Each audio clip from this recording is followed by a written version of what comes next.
ایک ٹویٹ میں کہا کہ متنازع ٹویٹ میں حق دفاع ختم کر کے افضل مجوکا جج صاحب نے بغیر فیل ٹرائل مکمل کیے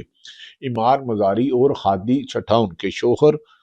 کو مجموعی طور پر 17 سال قید 3 کروڑ 60 لاکھ روپے جرمانہ کر دیا، اور پیکا یا ٹیکا، خیر یہ حکومت جتنی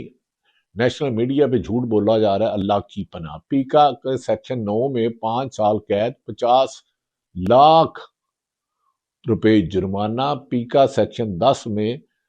10 سال قید 30 ملین روپے جرمانہ، پیکا سیکشن 26 میں 2 سال قید 1 ملین روپے جرمانہ عائد کرنے کے فیصلے کی کاپی سپرنٹنڈنٹ جیل کو بھجوا دی۔ ناظرین، اس سے پہلے ایمان مزاری اور ان کے شوہر 2-3 دن تک اسلام آباد ہائی کورٹ بار میں رہے۔ ان کے صدر کو جاتے ہوئے انہوں نے کہا کہ مجھے بھی تشدد کیا گیا، مرد اہلکاروں نے ایمان مزاری اور ان کے شوہر کو اٹھایا، لیکن جس عمران خان کو ایک عرصہ دراز سے تصویر نہیں دیکھی جاتی، ویڈیو لنک ڈاؤن ہو جاتا ہے، اسی کو اس پر بھی آج ظلم و ستم کی انتہا یہ ہوئی کہ ایمان مزاری کو اور ان کے خاوند جوہر جوٹا کو افضل مجوکا صاحب کی عدالت میں نہیں کی ویڈیو لنک کے ذریعے پیش کیا گیا، جس پر ویڈیو لنک پر ایمان مزاری نے ویڈیو لنک سے پیش کیا اور انہوں نے کہا کہ ہم پر تشدد کیا جا رہا ہے، ہمیں کھانے پینے کے لیے نہیں دیا جا رہا، ہمیں مارا جا رہا ہے، ہمیں پیٹا جا رہا ہے، کیا میڈیا ہے؟ تو اگر مجوکا نے انکار کیا تو جس پر انہوں نے ایمان مزاری نے اس کا بائیکاٹ کر دیا۔ انہوں نے کہا کہ ہم نے یہ قربانی اسی لیے دی ہے، مجھے پتا ہے مجھے کس بات پر سزا دی جا رہی ہے۔ ناظرین، ایمان مزاری کو بھی ایک وکیل ہے، ایک خاتون ہے، کسی کی بیٹی ہے، ہمیں کیا ہو گیا ہے؟ ریگر ٹویٹ پہ ہمیں یقیناً اداروں کا احترام کرنا چاہیے، عدالتوں کا احترام کرنا چاہیے، عوام کا احترام کرنا چاہیے، انسانیت کا احترام کرنا چاہیے، لیکن ایک ٹویٹ پر اس طرح کی سزا، اور اسلام آباد بار کے صدر نے اس پر ناظرین انہوں نے واضح طور پر آج 3 دن کے لیے ہڑتال کر دی۔ یہ وہی وکیل صاحب ہیں جو خود واجد گیلانی صاحب نے کہا کہ اسلام آباد ہائی کورٹ 3 دن تک احتجاج کرے گا اور 3 دن کسی پولیس والے کو عدالتوں میں آنے نہیں دیے جائے گا۔ اسلام آباد بار اور اسلام آباد ہائی کورٹ بار اور لوکل بار اس پر ہڑتال کرے گی، لیکن لگتا ہے کہ شاید اب ہڑتالوں سے اور پرامن جدوجہدوں سے انصاف ملنا ممکن نہیں، اس میں مجھے تو ممکن نہیں لگتا۔ ناظرین، دوسری طرف یہ بھی کہا جا رہا ہے کہ ایمان مزاری کی رہائی پر وکلا کو ویکنس ہے، اور اگر جج سمان وکلا کو انصاف نہیں دے سکتے تو 25 کروڑ عوام کیا ہے۔ دوسری طرف ناظرین یہ بھی کہا جا رہا ہے کہ اب 8 فروری پر سارا فوکس ہے، اگر 29 کو آئیں گے تو بڑا جنگ لگے گا۔ نون لیگ کے میں کچھ لوگ، سہیل وڑائچ صاحب کا ایک ایکس پہ ٹویٹ کیا گیا، انہوں نے کہا نون لیگ میں کچھ لوگ اس آئیڈیے یعنی کہ نہ جانے کون اس آئیڈیے کے حامی ہیں، جبکہ باقی ہے کہ پنجاب تقسیم ہو گیا تو نون لیگ کی سیاسی قوت ختم ہو جائے گی، غالباً صوبے بنوں پر تقسیم کا اس کی نشاندہی کر رہے ہیں، طاقت ختم ہو جائے گی۔ پیپلز پارٹی پنجاب کی تقسیم کی حامی ہے مگر دیگر صوبوں کی تقسیم کے خلاف ہے، مگر پیپلز پارٹی کو سمجھایا گیا ہے کہ نئے صوبے لسانی اور مذہبی شناخت پر نہیں بلکہ انتخابی بنیادوں پر بنائے جائیں گے۔ تو نہ پیپلز پارٹی چاہتی ہے صوبے بنے، نہ نون لیگ چاہتی ہے، اور حکومت دونوں ہے، ان میں آپس میں اختلافات بھی ہے 28ویں ترمیم میں، لیکن عمران خان کا خوف انہیں صوبے بنانے بھی نہیں چاہتا، لیکن 28ویں ترمیم میں NFC ایوارڈ اور معدنیات پر گیو اینڈ ٹیک کر سکتے ہیں۔ ناظرین، یہ وہ بدقسمتی ہے کہ جس میں کے بعد بڑی مشکلات بڑھیں گی۔ ایک ملک میں 2 قانون، عمران خان کی بہنوں کو نہیں ملنے دیا جاتا، ویڈیو لنک سے نہیں دیا جاتا، ایمان مزاری ایک وکیل ہیں، ان کے شوہر ہیں،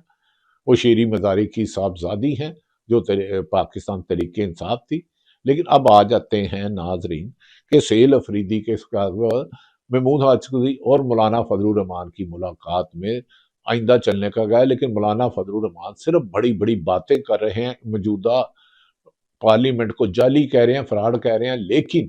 وہ غزہ پیس بورڈ یا امن پیس بورڈ پر کوئی بڑی تحریک چلانے کا ارادہ نہیں رکھتے۔ ان سے زیادہ تو سوئٹزرلینڈ میں دستخط کر کے اور رشیا اور چین کا واضح موقف ہے۔ ناظرین، اس موقع پر مولانا فضل الرحمان اور جماعت اسلامی بھی کو موومنٹ نہیں چلا رہی، اور پی ٹی آئی اس کے سخت خلاف ہے۔ عمران خان نے اپنے اقتدار میں آج سے 4 سال پہلے کہا تھا یہ مجھے گرفتار کریں گے، پھر امریکہ کو خوش کرنے کے لیے مقبوضہ کشمیر پہ سودے بازی کریں گے، اور تو اور یہ مقبوضہ کشمیر میں سودے بازی کریں گے، غزہ کے بھی جائیں گے، کیا غزہ میں فوج جائے گی؟ اور ٹرمپ تو کہہ رہے ہیں ڈی آن کیا جائے گا، کیا ٹرمپ یہ کریں گے؟ یقیناً یہ ایک لمحہ فکریہ ہے۔ اس پر گزشتہ روز اہم شخصیت نے مختلف صحافیوں سے بات کی، انہوں نے کہا ہم تو کسی کے کہنے پہ نہیں، ہم تو حکومت کے کہنے پہ گئے ہیں، تاہم غزہ کو ڈی آرم نہیں کیا جائے گا، لیکن سیفئی بورڈ کا 59 ملک کریں گے کیا؟ یہ ایک سوال ہے۔ اسی پر شاید نجم سیٹھی کا ایکس پہ ٹویٹ ہوا، انہوں نے کہا جس دن ٹرمپ گیا اس دن بورڈ آف پیس بھی گیا۔ اس بورڈ آف پیس میں کوئی ڈاکومنٹ نہیں ہے، کسی قسم کا کوئی فیصلہ نہیں ہوگا، اگر کوئی ہوگا تو وہ یہ ہوگا کہ ٹرمپ اس کا سہارا لے کر کسی جگہ پیچھے ہٹے گا کہ میں تو یہ چاہتا تھا مگر بورڈ آف پیس نے کہا نہیں، ایسے نہیں، ایسے کر لو، تو ایسے میں اس لیے پیچھے ہٹ جائے گا۔ انہوں نے کہا اس کی قانونی حیثیت نہیں ہے۔ جبکہ ناظرین، اس سلسلے میں ہمارے دوست قابل احترام احسن اقبال صاحب وفاقی وزیر کہتے ہیں اگر ہم بورڈ آف پیس میں شامل نہ ہوتے تو اپوزیشن شور ڈالتی کہ سفارتی تنہائی کا شکار ہو گئے ہیں، اب اگر اس میں شرکت ہے تو اس پر سیاست کی جا رہی ہے، اس بورڈ میں تمام برادر اسلامی ممالک شامل ہیں، کیا ہم اسلامی ملک سے تعلق ختم ہے؟ نہیں۔ یہ آپ سے گزارش ہے احسن اقبال صاحب، یہ تو رہنمائی فرمائیں، یہ کیا غزہ میں فلسطین میں مسلمان شہید ہونے والوں کا حساب لے گا؟ یہ اس کا رول کیا ہوگا؟ پاکستان 59 ملک ہے اور 7 کمیٹیوں کی ممبر ہے جس کا پاکستان ممبر نہیں ہے، کیا ہم امریکہ کی سربراہی، اسرائیل کی سربراہی، کس کی سربراہی میں کام کریں گے؟ کیا فلسطین کو قائد اعظم کے ویژن کے مطابق آزاد ریاست تسلیم کی جائے گی؟ یہ اب حکومت کو اس چیز کا فیصلہ کرنا ہے، ورنہ یاد رکھیں کہ یہ اس طرح اچھا نہیں ہوگا۔ عالمی سطح پر حالات تبدیل کر رہے ہیں، امریکہ ایران کی طرف جانے کے لیے پر تول رہا ہے، لیکن ہم نہ جانے کیوں حامد میر صاحب نے اس سلسلے میں ایک کہا ہے پاکستان کے سیاسی حالات بالکل بند گلی میں چلے گئے ہیں، حکمران کی ناقص کارروائی بند کمروں میں فیصلہ کرنے کے لیے بھی امکان ہے۔ مجھے اسے پارلیمنٹ کے حامد میر جو جیو کے کیپٹل ٹاک میں ہوتا ہے ملازم نے سوال کیا کہ غزہ بورڈ میں شامل ہونے کا فیصلہ اگر عمران خان کرتے تو کیا ہوتا؟ حامد میر نے اس موقع پر کہا ان کی زبانی ہی سن لیں۔ دفاع کرنا حکومت کے لیے کافی مشکل ہو رہا ہے اور اس پہ لوگوں میں کافی بے چینی پائی جاتی ہے، آپ اس کو مانیں یا نہ مانیں، اور لوگ جو ہے وہ ایک سوال پوچھ رہے ہیں، مجھ سے بھی پوچھا گیا، پارلیمنٹ ہاؤس سے نکلا تھا تو ایک پارلیمنٹ ہاؤس کا امپلائی ملازم پرانا ملازم ہے، وہ آیا چکے سے مجھے قانون پوچھا ہے، یہ بتائیں صاحب جی کہ اگر یہ جو غزہ کا فیصلہ لوگ شباشی نے کیا ٹرمپ کے ساتھ بیٹھے، اگر ایسا فیصلہ خان صاحب کرتے تو پھر کیا ہوتا؟ میں نے کون سے خان صاحب، مجھے سمجھ آ گئی میں نے کہا کھل کے بات کریں، عمران خان تو کیا ہوتا؟ میں نے سیکنڈ کلو میٹر دیکھا وہ کافی بڑے، میں نے کہا خان آ جاؤ، تو انہوں نے کہا پھر یہ بتائیں اسرائیل کا ایجنٹ کون ہوا؟ میں نے کہا نہیں ایسی بات نہ کریں، یہ اس فیصلے کی بنیاد پہ ہم اسرائیل کا ایجنٹ ہونے یا نہ ہونے کا فیصلہ نہیں کر سکتے۔ عمران خان نے بھی اسرائیل کو تسلیم کرنے سے انکار کیا تھا، شباشی نے بھی انکار کیا، انہوں نے نہیں، آپ پوچھ لیں کسی سے پوچھ لیں، آپ جتنے لوگ ہیں یہاں پہ پوچھ لیں، 10 آدمی سے پوچھ لیں میرے ساتھ، ہر بندہ جو ہے ناراض ہے، پبلک کو بولے یا نہ بولے لوگ کچھ نہیں ہے اس سے، تو میں خاموش ہو گیا، اور اس کے بعد بھی میں نے بہت سے لوگوں سے بات کی، حکومت کے اعلیٰ سے بات کی، اور جو حکومت کے بہت سے اداروں کے ہم لوگ ہیں وہ دفاع کر رہے ہیں بند کمروں میں، وہ کہہ رہے ہیں بھائی یہ تو شک نہ کریں، خاص طور پہ یہ بھی ایک بات ہمیں کہی گئی کہ دنیا کے جتنے بھی اسلامی ممالک ہیں 50 سے زیادہ، ان تمام اسلامی ممالک میں سے پاکستان واحد ملک ہے جس کی فوج نے جو غزہ میں ظلم ختم ہوا ہے اس کے بارے میں جینوسائیڈ کا لفظ استعمال کیا۔ اچھی بات ہے، ہمیں یقین ہے کہ ہماری فوج، کیونکہ اس میں میرے افسر ہیں، میرے جوان ہیں پاکستان کے، یہ کسی بھی قیمت پر مسلمانوں کے ساتھ جنگ نہیں کریں گے، حماس یا حزب اللہ کو نہیں کریں گے، لیکن اس پر وزیر اعظم پاکستان کو آ کے پارلیمنٹ میں